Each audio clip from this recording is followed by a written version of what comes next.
the Mayo Experience. Mayo Experience. Mayo Experience. Mayo Experience. Experience. Welcome to the Pat Mayo Experience, presented by Jägermeister. Give your beer a real shot this summer with an ice-cold shot of Jägermeister. So, here's the deal. Sorry about the delay on this. Reid and I thought we were live, and we've been doing this chat, answering the questions from the chat, and then we just got to the point of the chat being like, where the hell's the chat? So that's how we figured it out. So good to know. Glad you stuck with us on this one. Sorry about the delay. We're actually going to keep in the first part of the questions in the podcast version, which you can catch on demand after the fact. We're going to go back and answer these questions, but in more rapid-fire form.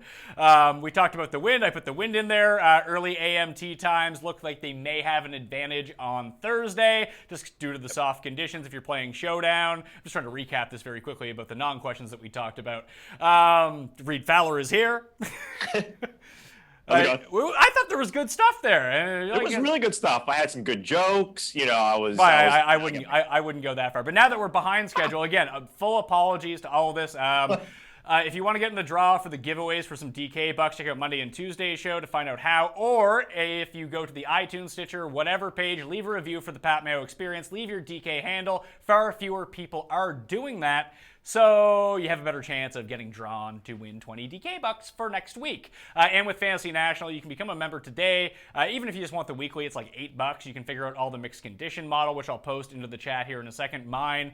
It's just a great way to look at the course from a different angle. And the Open Championship is coming up. So if you're serious about playing at the Open Championship, check out fantasynational.com. Get your feet wet. Acclimate to everything. Check out the tutorials. It's well worth the investment if you're serious about playing DraftKings golf. All right, questions. Ready to do this? Yeah, let's do this. All right, Tigers ownership for the week. This is from Greg. I'm going to say 22%, and that's lower than Ricky. I have no Tiger. I have a ton of Ricky. Yeah, 25%. I have about that match in the field with Tiger.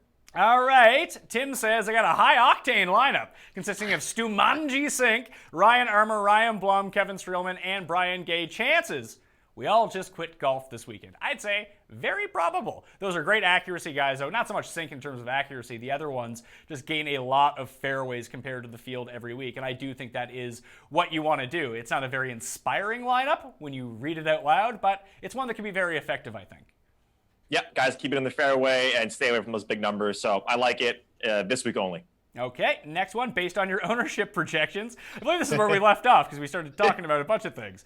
Based on your ownership projections, who will be the five highest owned golfers 7K and below? Here's the list that I have going right now of guys above 5% ownership. Only one below $7,000 is projected to be double digits right now. So that range right here, Sam Ryder is actually 7,100, and so is Corey Connors. They're 7.8 and 6.5%. JJ Spawn 7.5, and in the 6K level, you have Kokrak above 5, around 6%. Seamus Power around 6%.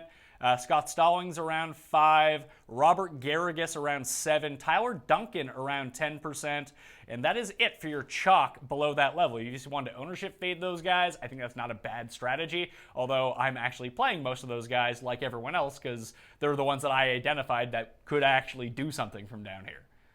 Yeah, Ben Crane would be the only one I'll add to that. I think just with that name value in there, he'll probably be around that 5%. Yeah, I like Ben Crane this week too. Yeah. All right. Welcome back. This is where we left off to Chesson or not Chesson this week from Scott. I didn't take any Chesson, and I feel dirty about it because every time that I've played Chesson this year, I think he's missed the cut, and every time that I avoid him, he comes inside the top 5. So you probably should play Chesson Hadley because I am not.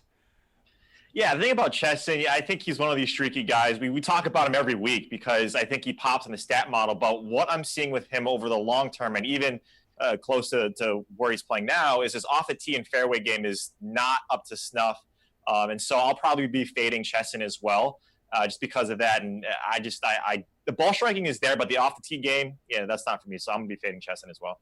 Okay, next question comes from Rob. With a lot of the DFS general public sitting this one out, I don't know if that's going to be the case because Tiger's here, and Tiger just is in general. I kind of agree that you're not going to get an overwhelming amount. It's not the week after a major. You're not going to get carryover money. But I think it's going to be more more publicly than you may think. Do you think that puts Tiger ownership lower or higher? I actually think that like sharp people are on Tiger. I'm not because of ownership purposes only, but I mean, what do hardcore DraftKings golfers really consider? I mean, they don't consider putting to be a real thing, and they consider ball striking and tee to green to be huge, and Tiger's been the best at that, like over the past 24 rounds. So when you think about it that way, Tiger is a good play. I think that he gets 22% ownership. I really do.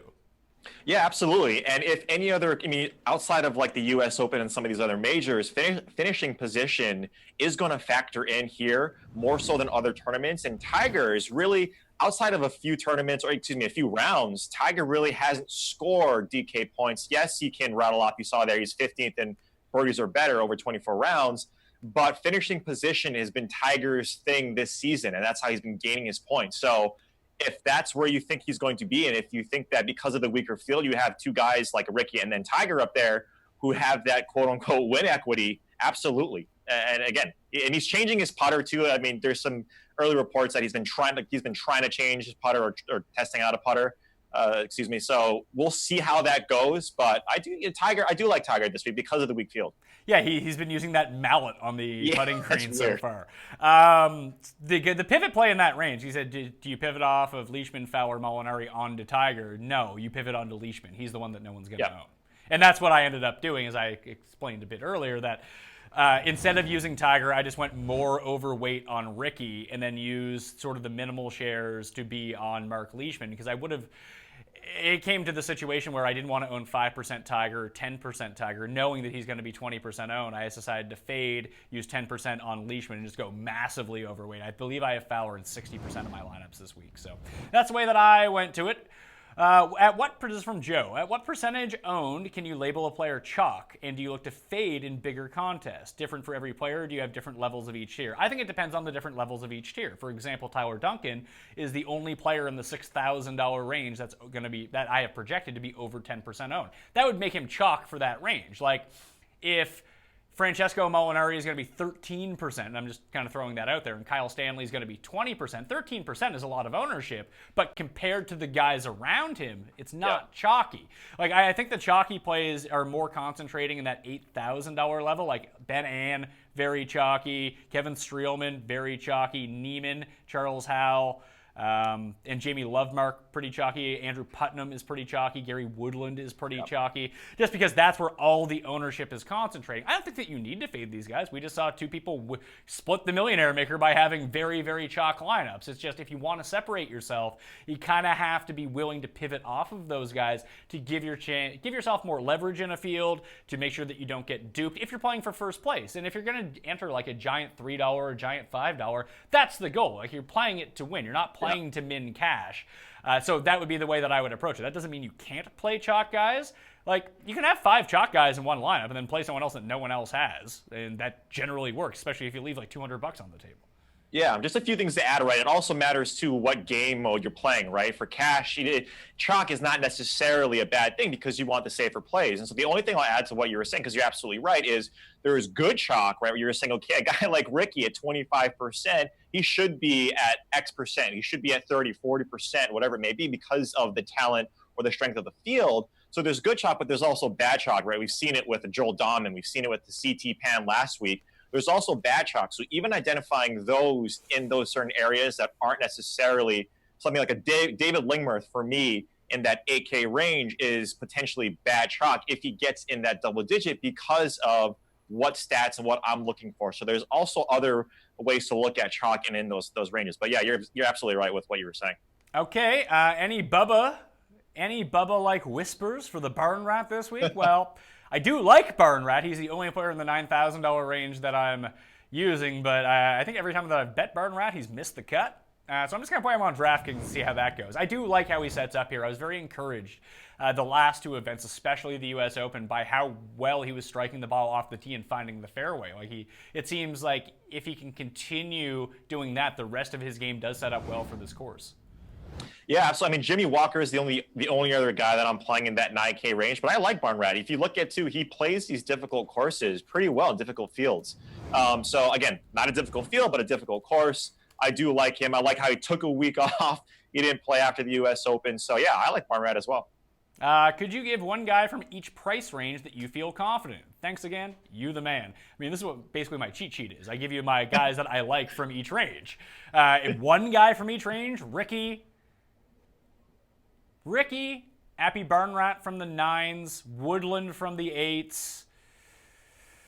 Who's that? The 7s is kind of crazy. I do like Putnam. I know he's going to be super chalky, but I do like him this week. Billy Horschel's a nice pivot play off of him. And down low, I'm using Brian Stewart just because he hits fairways. That's not a high confidence pick, but it's one that I'm invested in, so I hope it goes well. What about you? Yeah, for me, I think Benny Ann and that AK, just to add to the other guys that you're talking about, and Rory Sabatini. I mean, this guy, if you want to talk about confidence and guys from making the cut, yes, he didn't do so well recently, but this entire season, Sabs has been playing pretty well. So in that low 7, he's someone that I'm looking at as being quote-unquote confident in this tournament. Next question. Temperature is supposed to be oppressive this week. Thoughts on the impact on a particular golfer, perhaps Jimmy Walker? If you go to futureoffantasy.com, I believe he has a strokes gained of playing in the heat. I know someone out there has it. I think it's futureoffantasy.com. But it's impossible to know. Like maybe he does break down, but it seems like he's past the Lyme disease. It's not something that I'm really going to consider. I would more consider how hot temperatures affect the course more than affecting a player. I think that's something that's more predictable. So like I mentioned, if it's wetter in the morning on Thursday, guys can kind of pin seek a little bit. Once those greens get baked out, that's going to be incredibly difficult. They played really firm and fast last year. I would expect if the temperature is hot, it will be the same this week.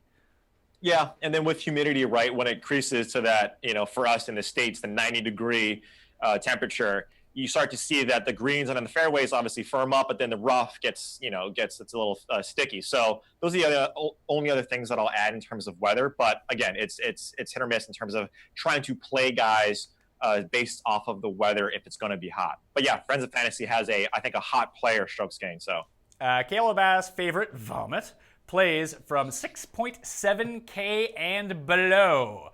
My favorite plays from down there, I used a share of J.J. Henry. He just really rated out well in my mixed condition model. And I'm just like, I'll trust it on that one. I have so many Ricky teams. I need other names to throw in. That was a lot of the problem with having 60% Ricky, was where he was so expensive.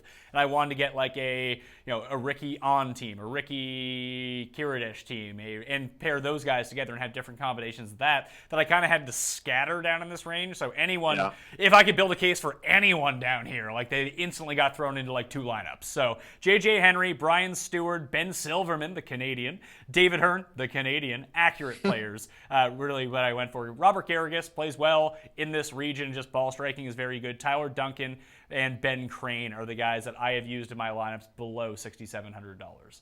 No Lanto for you? I mean, he's probably close to the min price. Well, now that I figured out his name is Lonto, and I'm out. But Lonto, Mr. Griffin, he's a bomber. And he really takes advantage of par 5s. He does have a very good birdie or better, but I think bogey avoidance is a bit more impactful than birdies or better this week.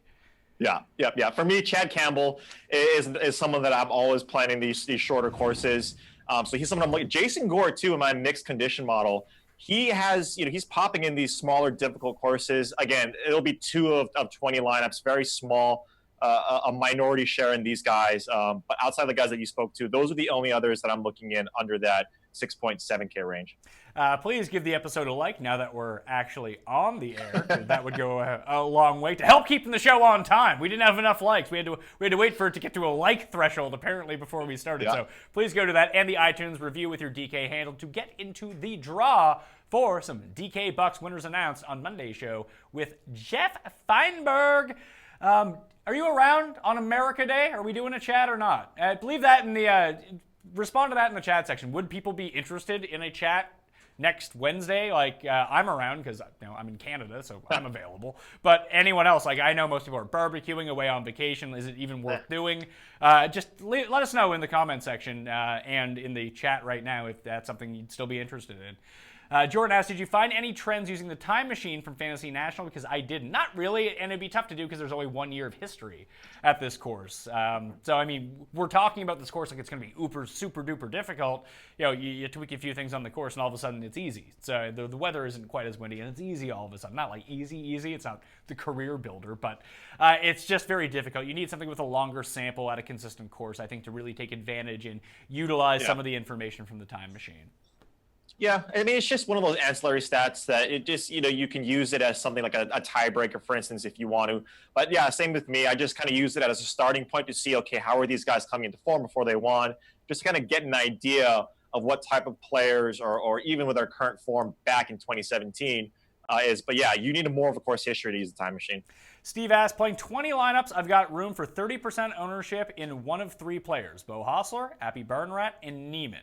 I would use it on Burnrat, but that's well overweight. That's like 3 times the field on Burnrat. So, I mean, if he hits, you're dancing. Then I would actually go Hostler, then Neiman. I like Neiman. It's fine. I think I didn't end up using any Bo Hostler just because it didn't fit the builds that I wanted to have, but feel like I'm going to be missing out when it feels like if there's a breakthrough coming, and I know it's all been like putting and hitting fairways and no approach game whatsoever, and that can just flip so quickly, but he's been playing incredibly well, and he's been playing very consistently that I could see him winning a weak field like this.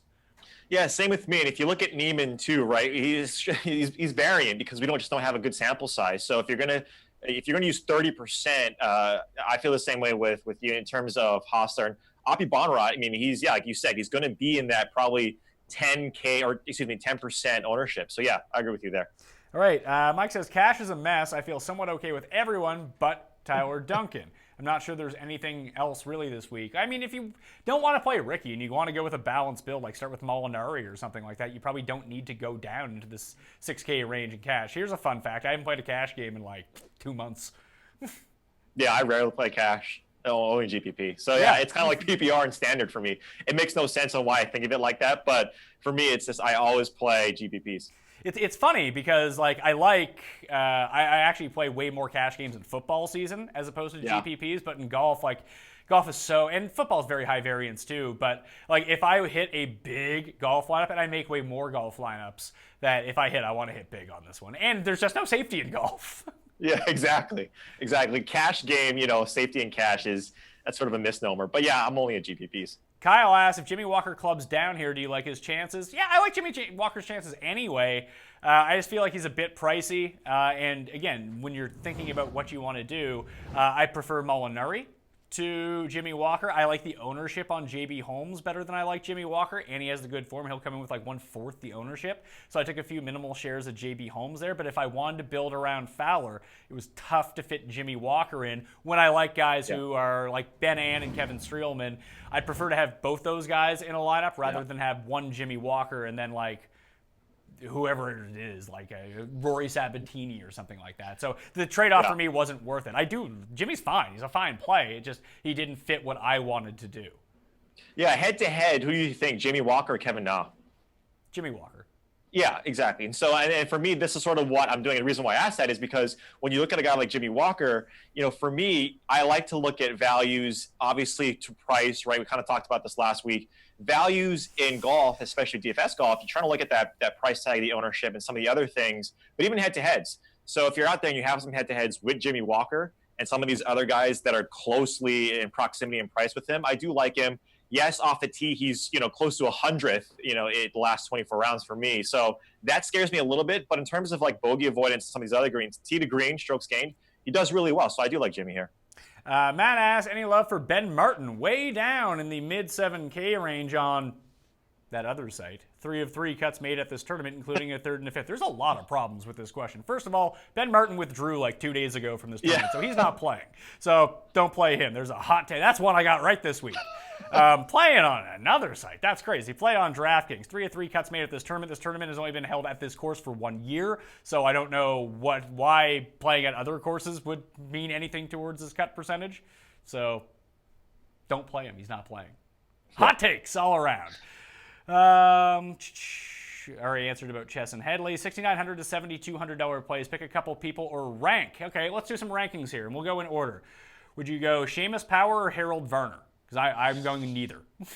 Yeah, neither. Okay. Fabian Gomez or Johnson Wagner? I actually use Johnson Wagner. Yeah, I like Johnson Wagner here. Johnson Wagner, Zach Blair. Ooh, I like Johnson Wagner. Wagner or Sam Ryder? I like Sam Ryder better. Sam Ryder, yep. Sam Ryder or James Hahn? I like Jimmy. I'm with Sam Ryder. I'm going to go with Jimmy Hahn on that one. Hahn or Werenski, or Hahn or Werenski or Ryder for you. I think I like Werenski a little bit more. Yeah, Werenski. Or last guy, Johnny.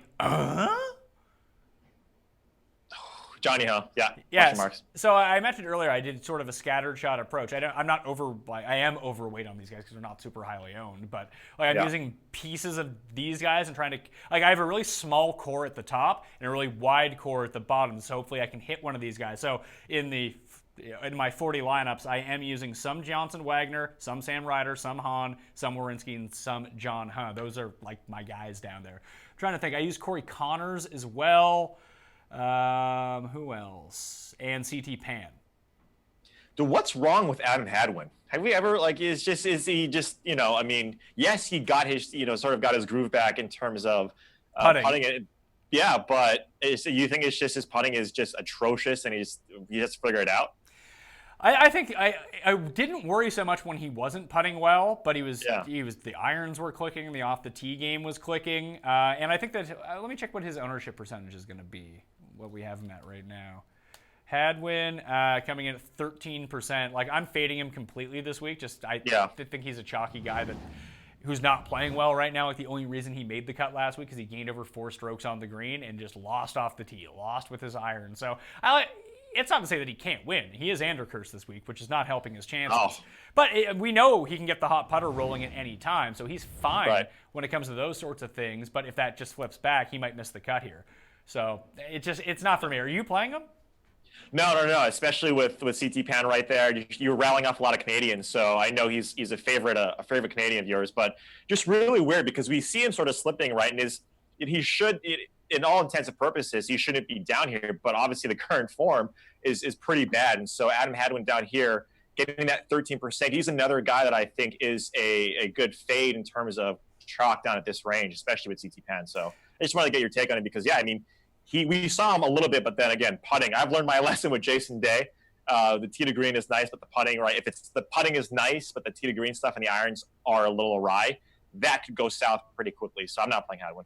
David asked, Ben Crane or Tyler Duncan? I actually prefer Ben Crane. Yeah, same here. I like Crane. Especially from like an ownership thing. You have to think about it this way. This is Andrew Barron, who just took down the big $3 last week, won the dog a couple weeks ago. I remember when he told me this 2 years ago, because I had never really thought about it in this way when trying to make decisions from down here. Now, if it's a cash game, everyone's playing Duncan, maybe you go with Duncan. I just prefer Ben Crane because he's going to be somewhere between half or 40% of the ownership of Tyler Duncan. So then you ask yourself, let's say it's double. Let's say one's at 5%, that's Ben Crane, one's 10%, that's Tyler Duncan. Do you think that Tyler Duncan has a better than 2-to-1 shot of beating Ben Crane this week? Even if you slightly like Duncan a little bit more, the answer to that question is no. No, he's not. He's not a minus 150 favorite to beat Ben Crane. So that's how I would end up at Ben Crane. I think that's the part about ownership that people need to factor in a little bit more. It's when it's close. Like, if there's a chalky guy that you like and you think that he's 3 times better than everyone else, use that guy. That's a smart play. In your mind, if you think that he's that good, you have to play him. But is anyone really sold on Tyler Duncan or Ben Crane this week? If you think it's a toss-up, just side with the lower ownership.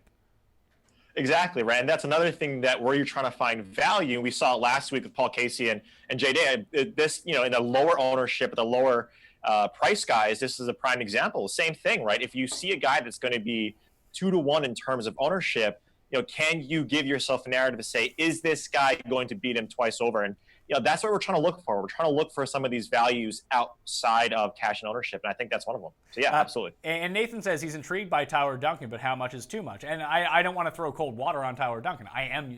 Full disclosure, I am using Tyler Duncan this week. I'm using Ben Crane as well, but I think he's fine. Would you play him or Sam Ryder? That's his question. Probably Sam Ryder. I think I would play Duncan over Ryder. Yeah. Yeah, I mean, like I said, you take a scattered approach rather than a machine gun approach down here because, and even if it's this week especially, it's a weaker field, but down here at that like 71, sub 71, 72, there's some guys that you can play and you can build some rosters on. So it's kind of preference and stats wise in terms of what you want to do. I like Ryder in that situation more, but yeah, T Dunks is good. He's a good play. Andrew asks, let's talk see. Woo, Kim. For some reason, he's a legitimate threat to win this week in my brain. I mean, he's a legitimate threat to win any tournament he ever enters. Siwoo Kim, first or last, the Ricky Bobby of golf. When he's on, skill set lines up perfectly for the course. Am I crazy? No, not at all. And the betting market has really showed this off. He opened the week 55-1. I went and just checked what the betting odds are for him. Do you want to know what his betting odds are now? Oh, what are they? What do you think? Give me a guess. What did he start at? He started 55-1 to open the week. 40-1. 40-1 is what he's down to, and there's just a lot of Siwoo money coming in from a lot of sharp people. I mean, I bet him every week, so that's me. But again, the reason that I end up on him every week is he's such a highly skilled player, and anytime that you can get him at a short-ish course, and he can use those wedge games, he can use the wedges to his advantage. Go after him. Like he finally turned his irons around last week, and big shocker, it was at a short course. I believe he was third in the field in strokes gained approach. And that was really encouraging to see. And generally, good around the greens, good off the tee, bad with approaches, bad putting. If the irons are clicking and he can do those other things, Siwoo's absolutely in the mix here. Oh, absolutely. And we've seen him play well at difficult courses. I mean, the players and even shorter courses, right? RBC, he's elite. Well, he's great off the tee, maybe not elite, but like you said, when he gets those irons going, watch out because he is a prime player. And his disposition on these difficult courses, he can, really get to these plotter courses where he can just keep even. So when his irons are striking, yeah, absolutely. There's other guys. That's another thing too. Against the betting market and DK pricing, there's values to be had, in a bunch of these other salary ranges as well. So Raya Elroy asks, Pat, great show. Thank you. It was not great when we were talking and no one was watching, but, that's a thing. I have a feeling James Hahn is going to surprise this week. Thoughts? He kept popping up in my mixed condition model. And it was nice to see him turn it around the past two events. He's not really crushing the irons like he was earlier in the year, but he's back into the positives, which is a really nice sign to see. Plus, it's James Hahn. Like, when you look at all these guys at the bottom of the 7,000s, at least we know James Hahn can win on tour. Yeah, he does this thing where he goes off and he misses like 7 or 8 cuts in a row, and then finally he switches sort of the switch on. Yeah, he's someone that I'm fading this week. Again, he's there. He's won. Like, you have win equity down in this range. But for me, and bent putting, putting on bent grass is not his favorite. So I'm going to be fading Hahn. But if you want to play him, at this range, you can. I like Richard Wierenski in that 7,200 a little bit more than him. Scott asks, any love for Hot Fire Dylan Maya? Not a ton. He broke my heart last week. Yeah, you were on him pretty hard last week. He's tough. I mean, we've seen that he's got talent, and I think, performing at the U.S. Open kind of got us onto him a little bit, but I think this is sort of regressing to, hey, this is still a professional, tournament. This is still the professionals. Even if it's a weaker field, I'm not going to be playing him. Caleb asked, this course was made for Brian Gay, wasn't it? His ownership projection. I actually bet Brian Gay to win this week. I think he's a really fine play. Ownership projection on Brian Gay, 13%. So we're not alone in thinking Brian Gay is a pretty decent play this week. Are you using him? A little bit. I like his current form. He's made 5 cuts in a row. Is any course really, tailor-made for Brian Gay? That's a great quote. I do like him. I like him at that range. Again, look at his odds towards the people around him. Vegas is on him, or where you get the odds. These guys are on him, right? Because he's 66 and the guys around him are 100 plus. So I do like Brian Gay because I think there's value there. DFS Tavern, who does a post-game show live, so you can go check that out on his channel too after this chat is done if you just want to hear more about golf. He asks, what's up? Are you more inclined to roster a player for a bounce-back performance, someone who burned people last week, or go with a straight-up sneaky sleeper? I guess it depends on who it is. Like, I would be more inclined to play Chesson Hadley this week if his price didn't go, up.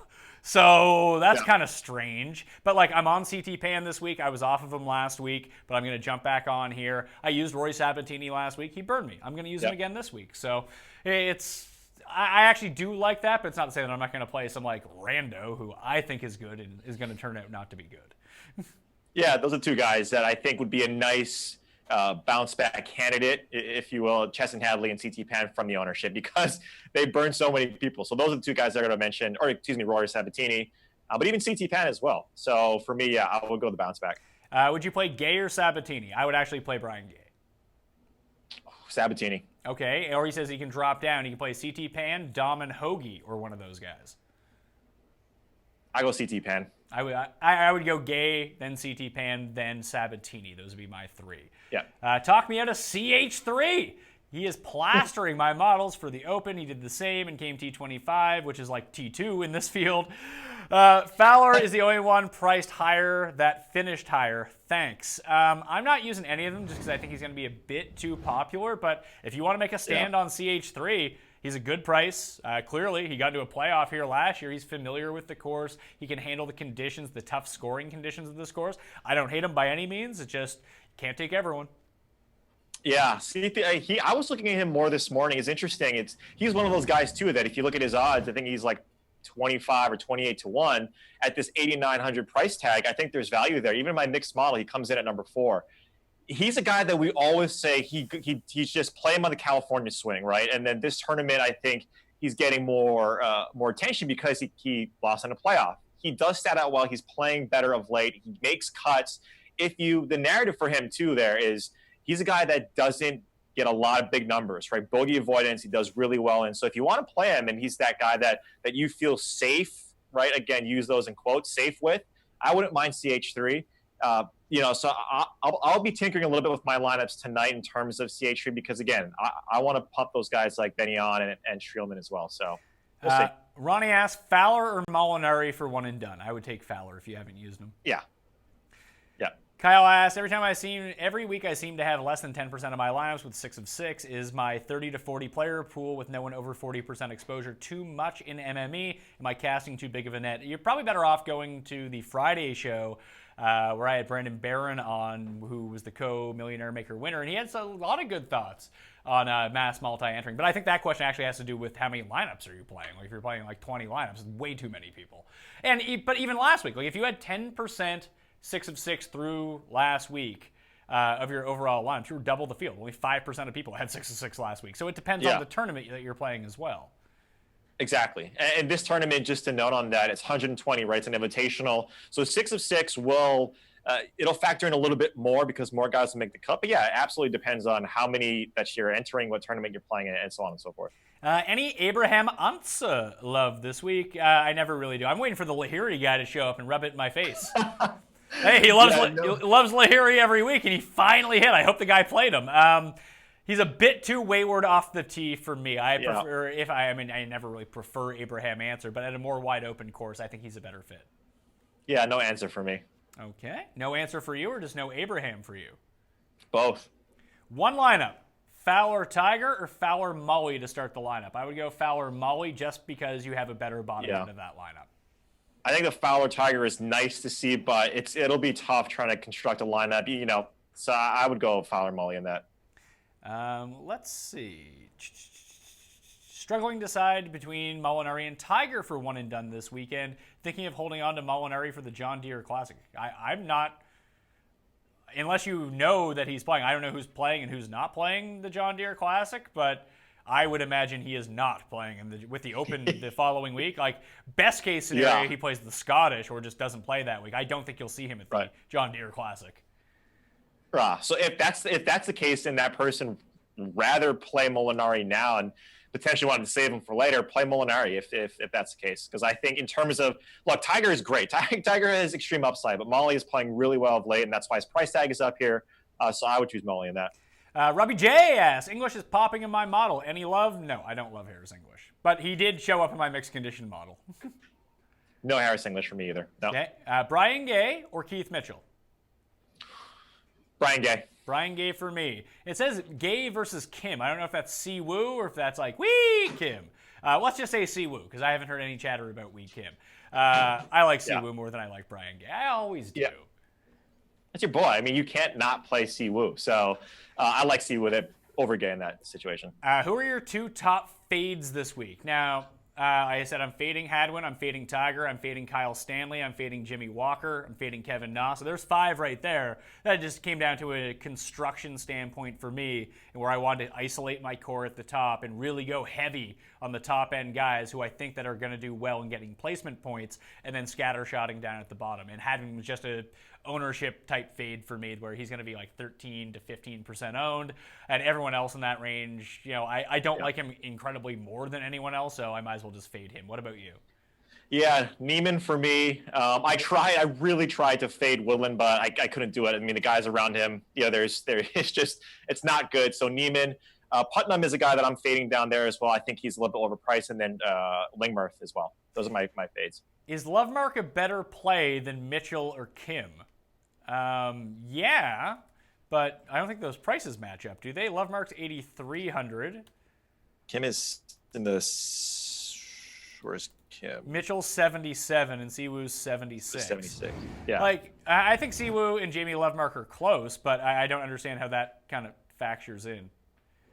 Cameron Percy. One sec. Cameron Percy seems to always fall into my cash bills. Scary or safe? I'm going to go with scary on that one. Yeah, absolutely. I mean, Cameron Percy's down at 65. I mean, again, with cash, like we spoke about this earlier, we don't really play a lot of cash. But yeah, I mean, Percy is never a safe bet. I mean, if you look at his pricing, if you look at his current form, it's pretty tough. So not for me. I might fade Tiger and Leishman. Don't like either of them. Fowler all day. Like I said, we're now up to the part where we've caught up to the after people have started the stream again, and then they're asking questions again. So again, apologies about that right off the top. We're really sorry. Please still give us a like anyway. Help keep the show free. And the iTunes review. Leave an iTunes review, a Stitcher review with your DK handle. No need to leave a sleep or anything like that. Say something nice about the show. That would be... it would make me feel good, but it does get you in the draw for some DK Bucks and Nats on Monday's show. And drink Jaeger and become a member of Fantasy National. We had to re-up that one. What golfers do you have the most exposure to? Oh, no, back to the Leishman Tiger thing. I agree, Fowler all day, but I have taken a minimal share of Leishman just because he's the guy that no one's owning from 10% above, 10K above. Yeah, JB Holmes is an interesting play for me. Again, if I were to play cash, he'd be more of a cash play. As opposed to tournament. Obviously, he's popping. Really? JB Holmes would be a cash play for you? Molinari and Stanley are so much safer. Like, I'm using JB Holmes in terms of tournament because he's not above the 11K range. He's in that 10K range. But, people are using Walker. People are using Stanley. JB is the one who will fall through the cracks. It'd be 9-10% of. That's why I took basically all my Tiger shares where I'd have to play 25-30%. I kind of divvied some up in terms of using Mark Leishman, I divvied some down in terms of using JB Holmes a little bit. Yeah, if I'm trying to build a balanced lineup, it's hard to start, right? It's you have to start with JB Holmes, right, in that range in terms of where you want to go. So I like JB Holmes. I think, we saw it last week, right? He popped and we were both on him because of the current form, because of the key statistics that we were looking at. So I do like him.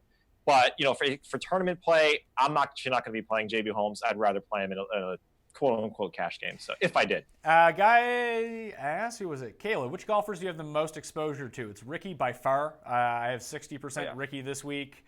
The next highest owned after that are Francesco Molinari, Byung-Hun An, Gary Woodland, Affy Barnrat, Streelman. Like I said, those are basically the only guys above 8,000. I have some Lovemark too, but not quite as much as Streelman or Byung-Hun An. So that's where I'm going in terms of my high exposure play. Like I said, I concentrated at the top, and then I kind of spread my wings a little bit in the low 7s and 6s. What about you? Yeah, the only one, because the same, I don't want to be repetitive, the only one for me would be CH3. Okay. So.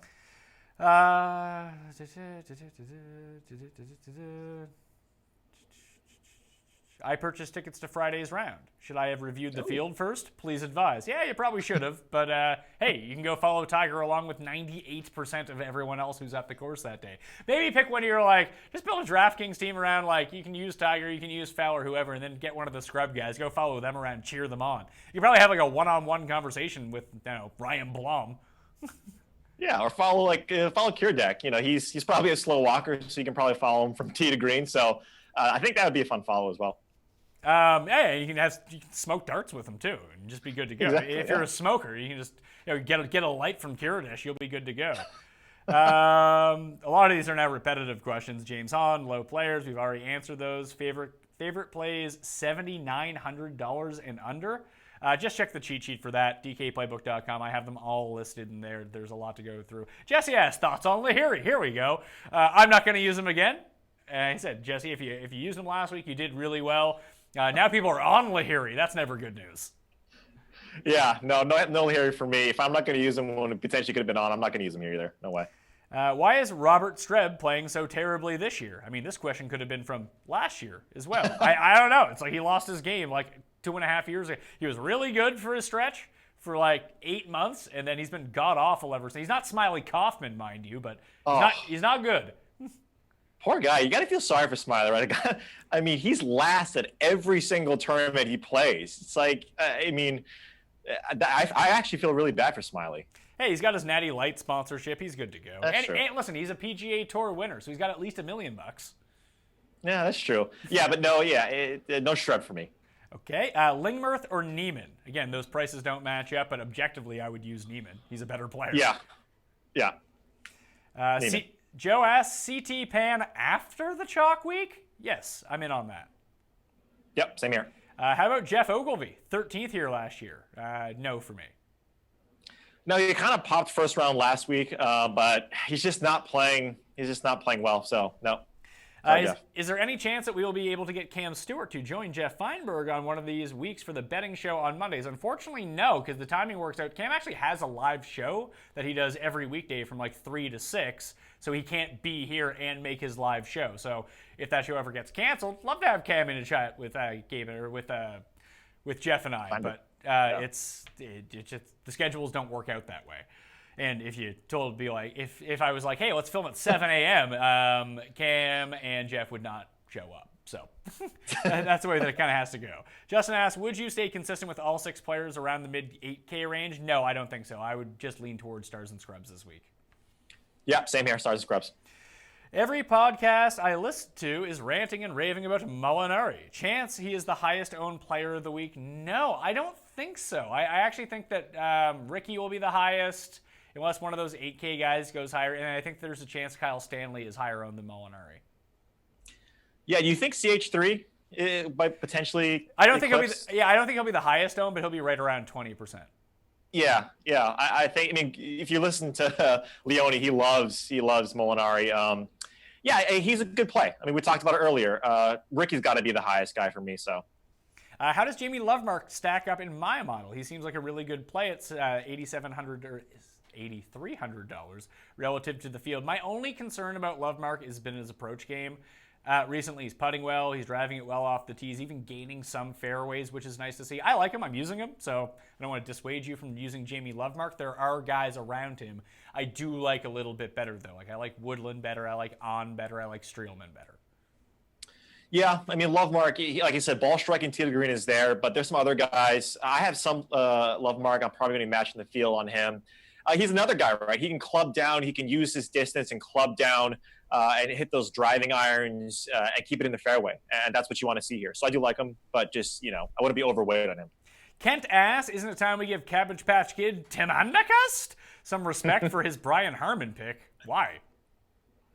He didn't win. Yeah, he was doing great until Tim tweeted out that, I'm going to win my one and done, and then he was just absolutely terrible. And then he finally gave up on Brian Harmon and switched over to Paul Casey, and then Paul Casey melted away, and Brian Harmon rose up a little bit. But, I mean, if you tailed Brian Harmon on the one and done last week over Jeff and I, you did very poorly. I hate to tell you, because we had the number 1 and 2 finisher. Brian Harmon, 1 or 2. Andercust. He's got a big jump in the chat, so let me try to catch up here. I wonder if one of these guys potentially gets wind of them being Andercust and they actually reach out to Tim on Twitter. I wouldn't mind seeing that little exchange. That would be interesting. We'd be through the looking glass at that point. So. Exactly. More James Hahn questions. Seems like a lot of people, we talked about we like James Hahn, but a lot of people are seemingly on James Hahn here. They're just worried about his form. What do you think about Leishman in round 1, round 2 showdown, knowing he's paired with Tiger? I remember his scoring average came up as a narrative during Masters Week due to his scoring average playing with him. I mean, he played well during Masters Week for the first 2 rounds.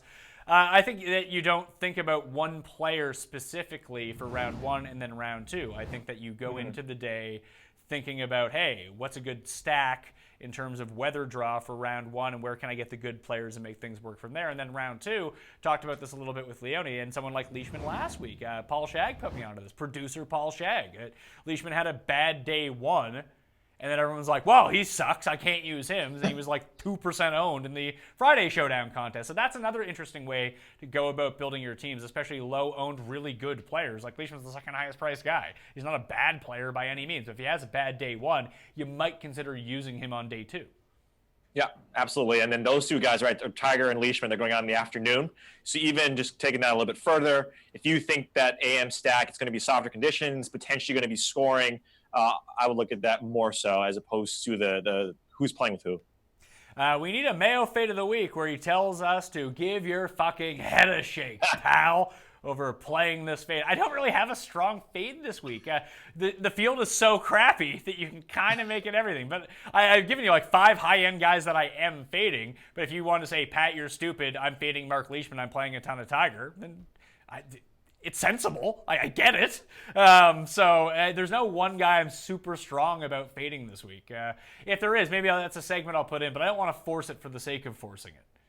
Yeah, keep it for the bigger tournaments, the tournaments where there's more guys. But yeah, that's one of your trademarks, so can't wait to hear it. Big Vince, will Ricky be inspired by Paul Casey to choke away a Sunday lead? Well, if Ricky's in the lead on Sunday, yeah, I can see that happening. I need Ricky being like 2 back going into Sunday so we can make a charge rather than trying to protect the lead. That's the Ricky that I want to see. Thoughts on Dylan Meyer and Nick Watney? I already talked about Meyer a little bit. And RH is still waiting for Cuss to do his mini keg stand, which will lead to brain damage for Cuss when he falls on his face. I looked into Nick Watney a lot. He does play well at hard courses. He's very good at bogey avoidance, but he does not hit a lot of fairways, so that worries me. Yeah, I mean, like any other course, right? We talked about it last or earlier this week. This was the 4th toughest course, and a lot of that had to do with, again, strength of field probably doesn't factor into that, and so we didn't see scoring and potentially birdies. But it was harder than Aaron Hills last year. It was harder than Colonial, harder than TPC Sawgrass players. So this is a tough field, and Watney, that's the one thing that you worry about a little bit with him is that if you can't keep it in the fairway, then that's going to hurt you. Thoughts on Corey Connors? I am using Canadian Corey Connors. Good off the tee, good on approaches. Maybe figure out how to putt. That'd be nice, Corey. But, listen, he played well at Valspar, another tighter, shorter course. He's a decent price, and the ball striking has been consistent over the week. So maybe we fluke into a decent putting week. Yeah, I like Corey here as well. Next question comes from Tom. Did Alex Checkia pop for either of you? Yeah. Then I had to check my head, and it was not good. Here's the thing. I keep coming back to him. He hits fairways and smokes cigs. Sounds good to me. I mean, that's a very good narrative to play. I just looked at him like he scared me so much from what I saw last week at the Travelers. When he lost 7 strokes tee to green and gained 11 strokes putting and still didn't finish inside the top 30. So that would worry me. But historically is very good at hitting fairways. Just I have that tournament in my mind and looking at those numbers that no thanks for me. Yeah, and just long form off the tee is pretty scary as well. But gaining 11 strokes, that is impressive. And what was his finishing position? I believe he was T36. Yeah, I mean, T36 with gaining 11 strokes putting, not for me. That's pretty scary. T33, actually. He has made 3 cuts in a row, which is not bad. Listen, he does hit a ton of fairways. If he pops in your model and you don't have the bias that I had by looking at those numbers and you want to use him, go nuts. He's super cheap. And I guess part of the thing is he's not super cheap. He's $7,100. Not that that's not super cheap. If he was like $6,400, I'd be all over it. But we talked about Connors, and I mean, Ted Potter Jr. is another guy that I just kind of chucked in there. JJ Spawn, Sam Ryder, John Hahn, all guys that I just like better. Denny McCarthy, James Hahn, Wierenski. Like, he didn't cut it for me. Yeah. Let's see. Yes to the July 3rd or 4th episode. It's not going to be July 3rd. It's going to be July 4th. That's the question on America Day.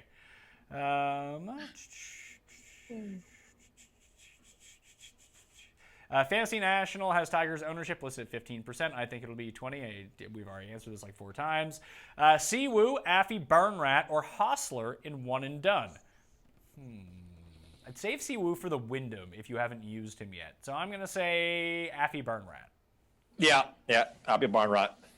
Putnam or Horschel at $7,900. I like Putnam. I like Putnam a little bit better on the whole, but again, this breaks down to an ownership thing. I'm using both of them in lineups, but I matched the field on Andrew Putnam's around 13-15%, and I went well overweight on Billy Horschel because only like 2% of people are going to use Billy Horschel here. Good guy at tough courses, hits a lot of fairways, so I think if you're playing a tournament and you're only playing one lineup, Billy Horschel would actually be the play here.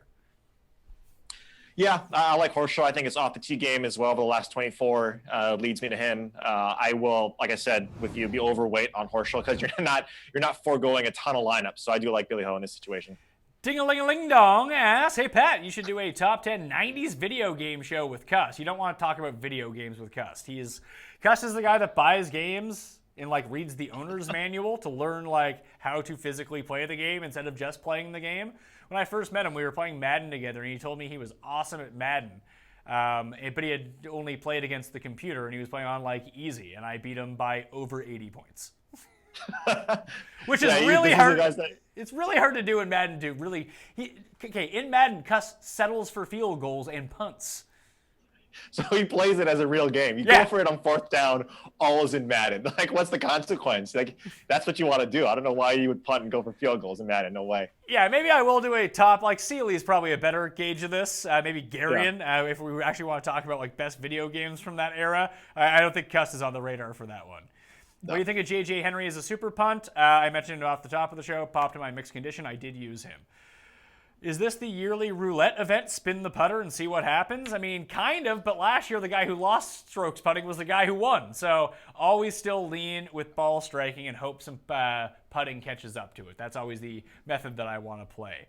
Will the 8 and 9K guys be way under on this week because everyone is going stars and scrubs? From what I'm seeing, no. It does seem like there's a lot of people taking the balanced build, thinking it's contrarian, but maybe not as contrarian as people think because CH3, Woodland, Hahn, and Streelman all rate out to be chalky, as does Joaquin Niemann. Yeah, I would just say probably that, like, you know, those 3 or 4 guys in that mid to high 9Ks might be, but yeah, the 8Ks there's and then the 7Ks as well. Those guys, I think, there's a lot of different pivots that you can go to there. So, power rank Niemann, CH3, On, and Streelman. I would go On, Streelman, CH3, Niemann. Yeah. You're going to say Same here. I thought you loved CH3. I thought he was your guy. I do, but Benny On is my one and done. So I got to keep, I mean, he's the guy that I want to keep up top there. Nicholas asks, can't figure out what to do with Danny Lee. Welcome to the fucking club, pal. He's so hit or miss in general. I think you just either use him a lot or you just completely fade him. Did I use any Danny Lee? I don't think I did. No, I didn't use Danny Lee this week. 8,000 was just a bit too much when Woodland was there and like Billy Horschel was there, and I think Danny Lee might be higher owned than Billy Horschel, which is kind of crazy. But this is a historic. The types of track that you want to use Danny Lee at, shorter courses where he can really exploit the par 4s if he gets hot, and this is a type of course where he can do that. Unfortunately, it's Danny Lee, and he might be 25 over after the first round. Yeah, Danny Lee is so hard. I mean, he'll like the same thing with with Hahn. He'll miss a bunch of cuts, and he won't do well, and then he'll pop in some situation, and then we'll try and play him and get him rolling for 2 weeks, 3 weeks, and it's tough, right? It's tough with Danny Lee. I think he's at 8K, and Kevin Tway is someone that I'm looking at that range that I want to see something along the lines of like 2 or 3 tournaments put back to back for Kevin Tway. He's someone that I kind of like in this situation, more so than Danny Lee because of the bogey avoidance, because of that par 4 scoring from Kevin Tway. He can club down because he can bomb it off the tee, so I do like that he can get it in the fairway, potentially because he's atrocious at fairways gained. So I'm liking Kevin Tway a little bit more, and that's one of the reasons why, outside of Danny Lee not playing well, that I'm fading Danny Lee. Trez asks, best 6K play who you think is going to make the cut? None of these guys are safe, but I'll say that Brian Gay, sorry. No, is it Brian Gray? I get these two confused all the time. Is it Brian Gay or Ben Crane who's in the $6,000 level? It's Crane, right? I know Crane's in the 6,000 for sure. Ben Crane is my answer. Yeah, Ben Crane. I mean, Landry is there too at 6,900. Yeah, I did some digging into Landry. His skill set on the whole fits this course really well, but he's been playing really poorly. Yeah, I know. Yeah, Crane for me. Chris asked, when playing just 10 lineups, how big of a player pool makes sense? I've got just 18. You can even shrink it down more than that if you wanted to. It depends on how you construct your core. Like I said, I'm going very top heavy this week and cascading down. Rick Gaiman was someone who really turned me on to that as the way that he builds lineup. I think that's a very smart idea, especially for a tournament like this where the top end guys are so good that you really need to make solid choices between those guys and scattershot your approach a little bit more. So 18 sounds fine, I guess, if you're using more lower end guys as a part of that build and concentrating up top. But generally speaking, I think the fewer players that you can use in any sort of build, regardless of lineup, the better chance you're going to have to actually winning one of these tournaments. Yeah, you don't want to scatter too much, right? Because you just don't want to pay the rake, and you want to have some differentials, especially if you're playing GPP. The top guys, stars and scrubs, obviously you want to hone in on these guys and then pivot off of the ranges like we talked about in those mid sevens, right? Even the 6K has got some guys that we like, and so I like that approach as well. JB asked, when new data becomes available on fantasynational.com, which is usually like an hour after the tournament ends, unless it's a WGC or major, because they take forever to put out information. What are your first few steps when you do your drafting process and research? So the first thing that I normally do is I go just look at the tournament that just happened. And I go look at like round to round, and I look at all the strokes gained, fairways gained, see what actually led to this person's victory. And then I kind of scroll down, like were there guys that struck the ball really well off the tee or hit a ton of approaches but just putted exceptionally poorly. And then I go and look to see if that's consistent in their player profiles. Then I swerve over and I look at the past, I'm just looking at the top of the screen right now, past course conditions and course breakdown. What am I looking at for this next week at this course? Are there a ton of par 4s in a certain range? Is it a par 70? And then when I go into the course breakdown, did it play hard relative to par last year? Where are the approaches coming from? Where were strokes actually gained among the winners inside the top 10, the top 20? Is there a difference here? Is there something between hitting a lot of greens in regulation here versus the average tour event? So just consuming all the macro data that you need for the course first before even looking at players. Because then when I think about that in my mind, before I start thinking about even, like, I like to see who's in the field, sure, but it gives me off the top of my mind, it's like, oh, that type of player is really good. Who do I know who's like that? That guy, and that guy. Well, what are their odds this week when I look at it? Are they underpriced? Are they overpriced? So that's sort of my basic research at the beginning of the week when I start. But it might be different for me because I'm writing a column. That's the first thing that I'm doing, and I'm gathering notes for it. So learning about the course first, and then figuring out the players that fit well, then looking at the recent form, and then even looking at the past recent history and the tournament history of the course, seeing what types of players have done well here in the past. So there's certain guys. Well, why did that guy come inside the top 5 last year? Why does he have 3 top 10s the past 4 years, but 2 missed cuts the other years? And the good thing about Fantasy Nationals, you can see what did they do in those particular weeks. Was it a fluke? Was it not a fluke? Is it something that's sustainable? And then I just kind of work my process around like that. What do you do with it? Yeah, same with me. I mean, I look at, you try to recap the tournament, right? Was our projections of the key stats and the guys that we like, did that come true? Did that come to fruition? So when we look at this year over year, we can say, okay, we're building cases around what type of players play well at certain courses. You also want to take a full-fledged approach of, if Future Fantasy does this, and you got to take it with a grain of salt, is these guys come out with quotes. And I know he actually put out a link to where you can get some of these quotes for each tournament, see what these guys are saying as well about the tournaments year over year.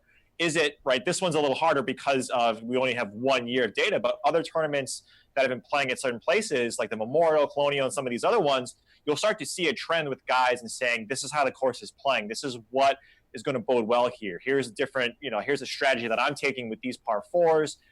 I might be clubbing down because of this, that, and the other. So I also like to take the qualitative approach because sometimes we can get wrapped up in the numbers so much to say, hey, look, this guy is popping in my stat model, but something is telling me that I don't know why. Woodland was something with someone that I was, working on with this tournament is he's popping in my stat model, but why do I feel a certain way? So taking a holistic approach with looking at the course history and all the stuff that Fantasy National provides, but also take the qualitative approach of what are these guys saying, not just the players, but then also the other guys that are doing this. Gup has a great column that he does as well. So take as much information as you can, not just quantitative, but also qualitative. I lied. That's not the first thing I do. The first thing that I do is see how successful I was during the week and figure out, was I on the right guys but had bad builds, or did I just have the wrong guys in general? Last week, I was on a lot of the right guys. I'm completely spaced out in the low $7,000 range. Those guys didn't come through. So in the custom stat model range, you can save all of your models, and I have them labeled for each course every year. And I like to update them, be like, did this one work? Did this one not work? So when I reassess it next year, do I need to change my approach statistically? Or am I just a moron and built bad lineups because I didn't have the right combination of players? Like Honda Classic this year, I had a great core. I had no 6 of 6s.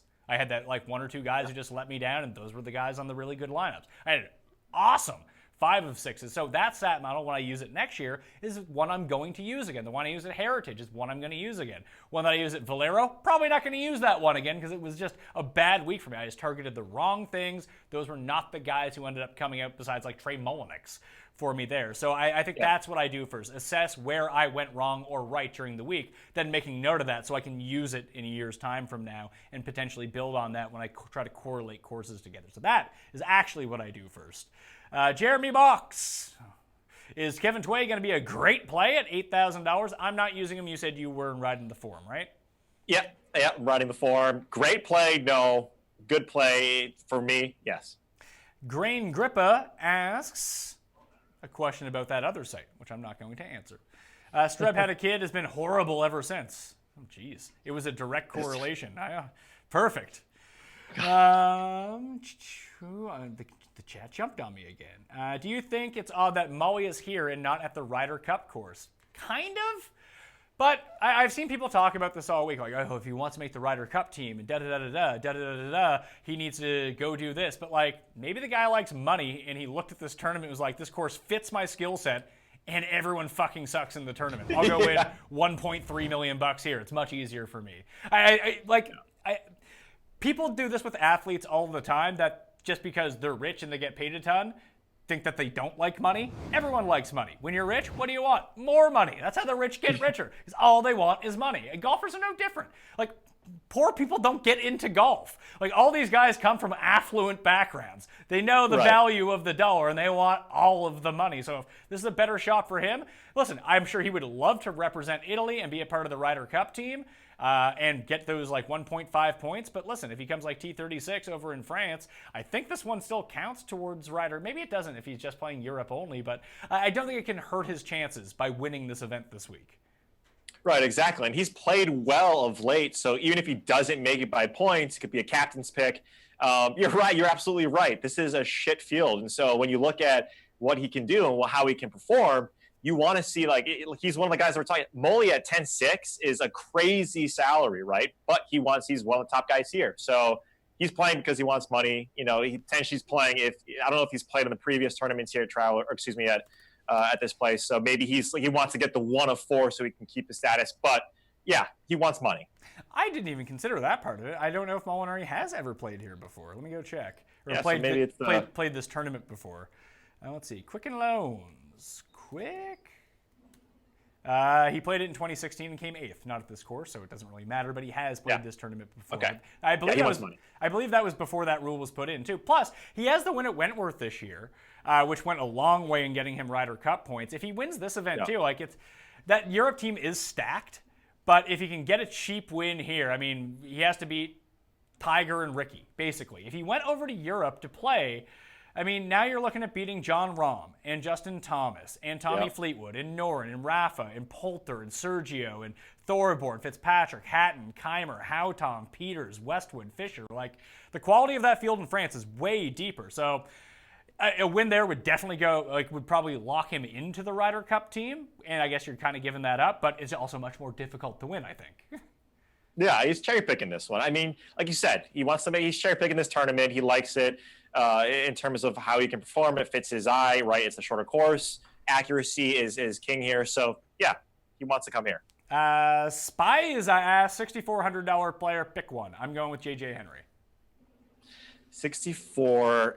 Who do I have? I don't even know who I have. Wait, unless, you know what? Brian Stewart, who I'm using, is $6,500. So the answer is J.J. Henry. He's the only player at $6,400 I have in any lineups.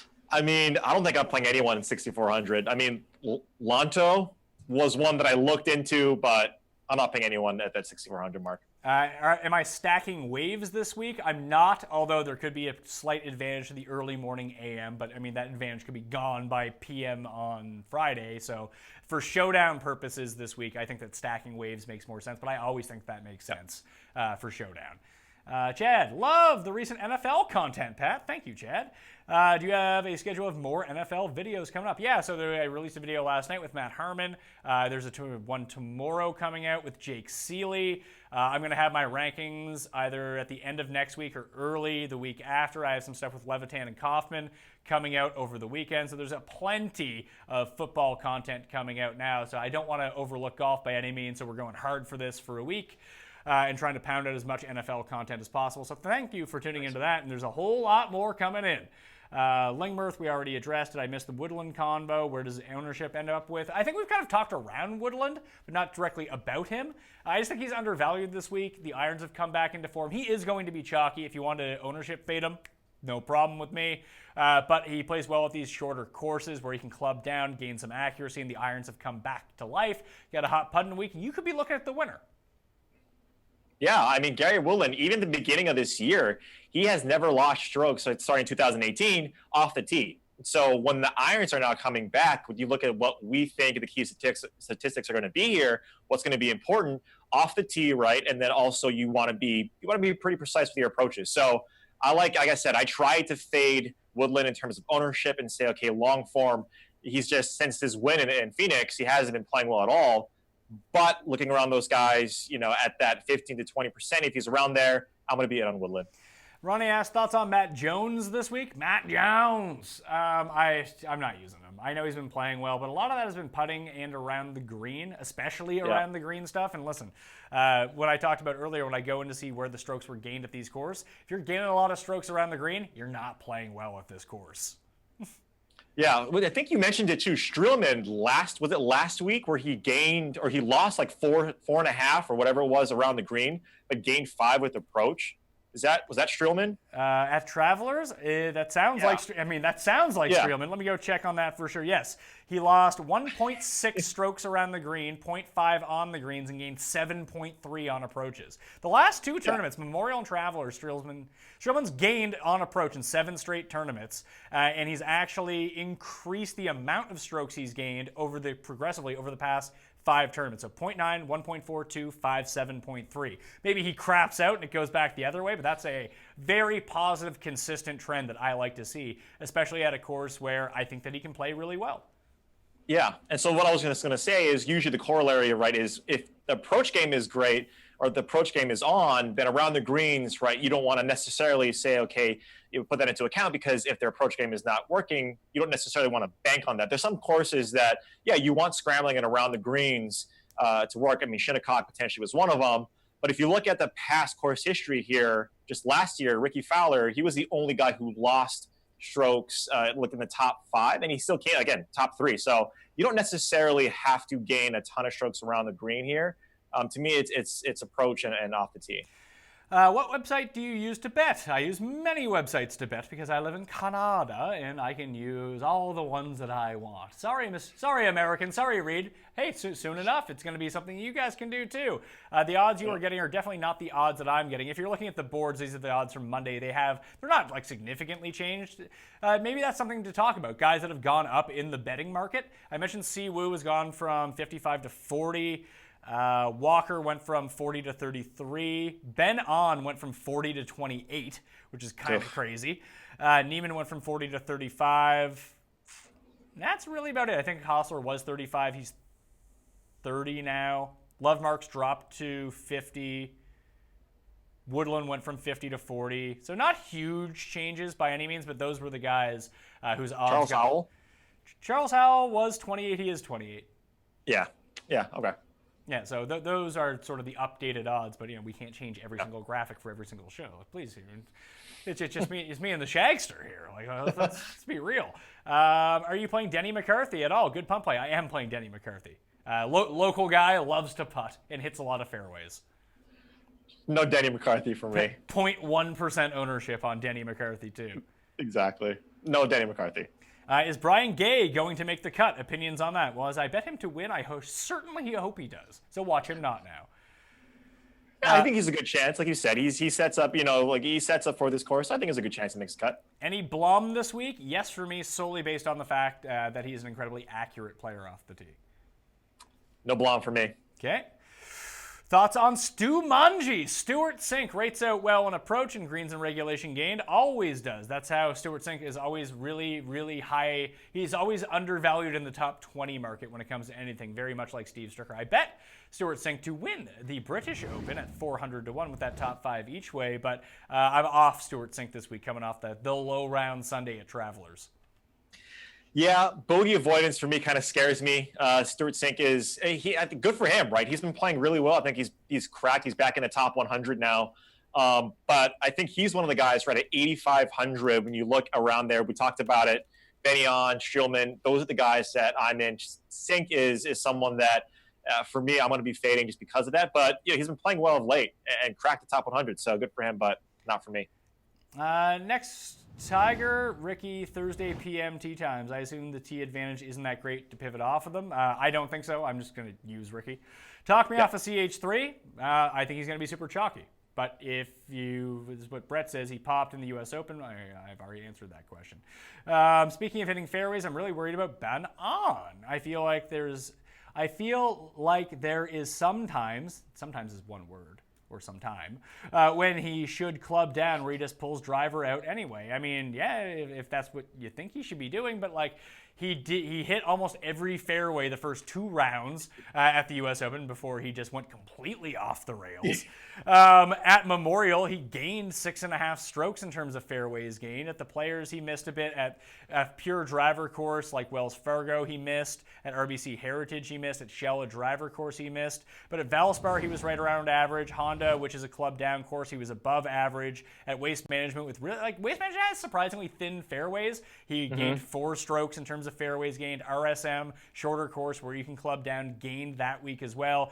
CJ Cup at 9 Bridges with tight fairways, hard to hit fairways. He gained 8 strokes off the tee in terms of fairways gained that week. So I think that he has enough sense. Yeah, you're right. If he pulls out driver on every hole, then he's going to be screwed. I'm putting enough faith in him that he's not going to do that. Yeah, you don't have to, right? The par 5s, yeah, you got to. There's only a couple, right? There's a sharp par 4 that you want to score on. You want accuracy, and I think these guys have a pretty good blueprint of what they want to do. I don't think he's going to be too bullheaded to pull out driver when you really don't have to here. And from what we've seen, obviously we're not talking to Benyon, and if we were to say, hey, club down guy. But I like his off the tee, right? He's top 10 and off the tee over the last 24 rounds, and he's at that price tag and where he's playing in terms of ball striking and some of these other key statistics. I really like him. Thoughts on a JB Holmes, Jimmy Walker stack?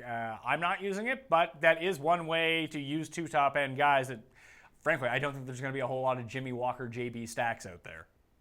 Yeah, exactly. That was what I was going to add. You're probably the minority if you're stacking those 2 guys. But yeah, it's a good one. I fooled around with that a little bit in terms of trying to do a quote-unquote balanced lineup. And, you're able to get those mid-7 guys as some of your plays. So I can see it, but I'm not doing too much of that. Who is the highest owned golfer that you are willing to play, and who is the highest owned golfer that you are fading? The highest owned golfer I'm fading is Tiger Woods. The highest owned golfer that I am playing is Ricky Fowler, and those 2 things are directly correlated to one another. They're both highly owned, and I want to go overweight massively on one of them. You got to pick and choose. I think Ricky's a better play than Tiger. Yeah, Ricky for me, and I think if we want to just go down, I think in terms of Tyler Duncan, I will be playing him, but like Lingmerth is a fade for me. I don't think he's going to be highest owned. I think Joaquin Niemann is someone that I'm fading, who I think is going to eclipse what we're projecting him at. So he's another fade for me. Niemann T10s or MCs? Talk me off of them. Well, he's also played better at easier courses than harder courses. This projects to be a hard course. You said that he MCs half the time, so that could be a red flag right away. And he's going to be super chalky. So if he does MC and you don't have him, you're way ahead of the game.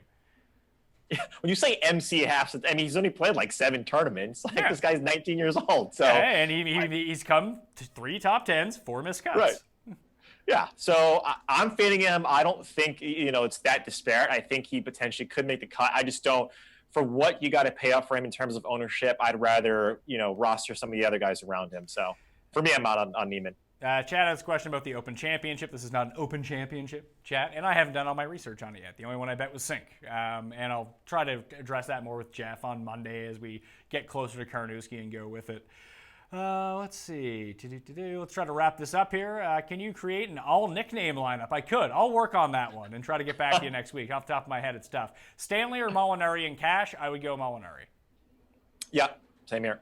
Last question from Ryan Lee. What is the contrarian build or chalky build this week? Balanced or stars and scrubs? It seems like a lot of people are advocating going stars and scrubs. I am one of those people because I want to play a lot of Ricky Fowler and pair him with someone else good. And that's why I'm deep diving down to that range. But I don't think that balance is going to be as contrarian as people think because people start building these stars and scrubs lineup and they get to players they've never heard of before, and that worries them. So I think that, yes, balance will be slightly more contrarian, but you can just get away from a lot of like the chalky and ownership and a lot of these debates. Leave 200 or 300 on the table and no one's going to dupe your lineup. Yeah, and if you want another contrarian, and I think you've done this a couple times, Pat, is if you're building 20 lineups and you feel like there's going to be a certain stack for tee times, build 5 lineups or build a few lineups that you have full stacks in terms of AM, PM, and PM, AM, because that can go into your research, even like, kind of tying in another question, that can go into a research potentially next week to see if certain courses do have a weather angle to them. But that would be my only addition to what you were saying.